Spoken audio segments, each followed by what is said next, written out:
वशिष्ठ जी ने कहा, अग्निदेव, आप सृष्टि आदि के कारणभूत भगवान विष्णु के मत्स्य आदि अवतारों का वर्णन कीजिए। साथ ही ब्रह्मस्वरूप अग्नि पुराण को भी सुनाइए, जिसे पूर्व काल में आपने श्री विष्णु भगवान के मुख से सुना था। अग्निदेव बोले, वशिष्ठ, सुनो, मैं श्रीहरि के मत्स्य अवतार का वर्णन करता हूँ। अवतार धारण का कार्य दुष्टों के विनाश और साधु पुरुषों की रक्षा के लिए होता है। बीते हुए कल्प के अंत में ब्राह्म नामक नैमित्तिक प्रलय हुआ था। मुने, उस समय भू आदि लोग समुद्र के जल में डूब गए थे। प्रलय के पहले की बात है। वैवस्वत मनु भोग और मोक्ष की सिद्धि के लिए तपस्या कर रहे थे।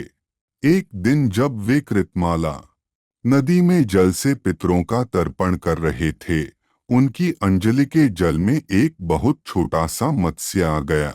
राजा ने उसे जल में फेंक देने का विचार किया। तब मत्स्य ने कहा, महाराज, मुझे जल में न फेंको। यहाँ ग्राह आदि जल जंतुओं से मुझे भय है। यह सुनकर मनु ने उसे अपने कलश के जल में डाल दिया। मत्स्य उसमें पड़ते ही बड़ा हो गया और पुनः मनु से बोला, राजन, मुझे इससे बड़ा स्थान दो। उसकी यह बात सुनकर राजा ने उसे एक बड़े जलपात्र, नाद या कुंडा आदि में डाल दिया।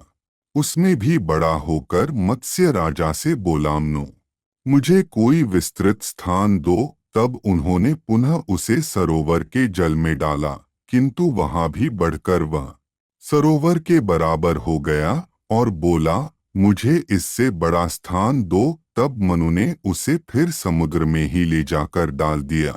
वहां वह मत्स्य क्षण भर में 1,00,000 योजन बड़ा हो गया।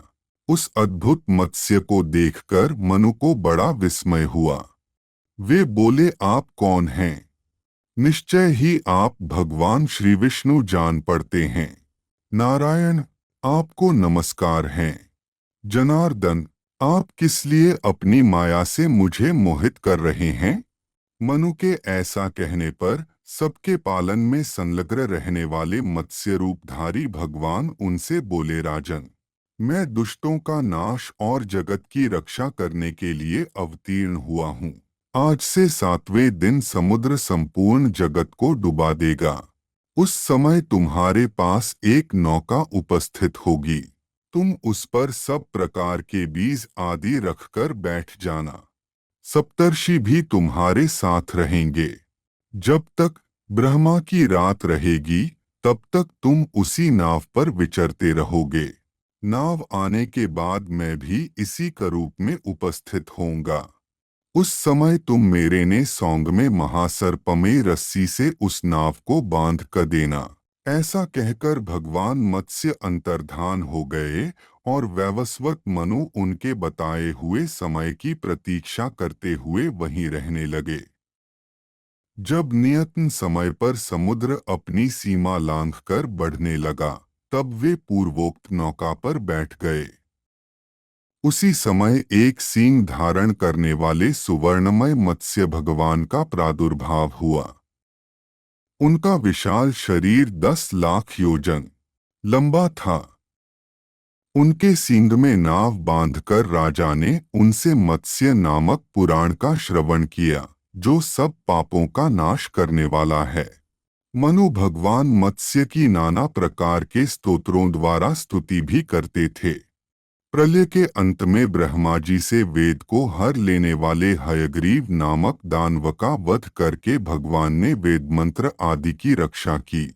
तत्पश्चात वाराह कल्प आने पर श्रीहरि ने कच्छप रूप धारण किया। इस प्रकार अग्निदेव द्वारा कहे गए विद्यासार स्वरूप आदि आग्नेय महापुराण में मत्स्यावतार वर्णन नामक दूसरा अध्याय पूरा हुआ।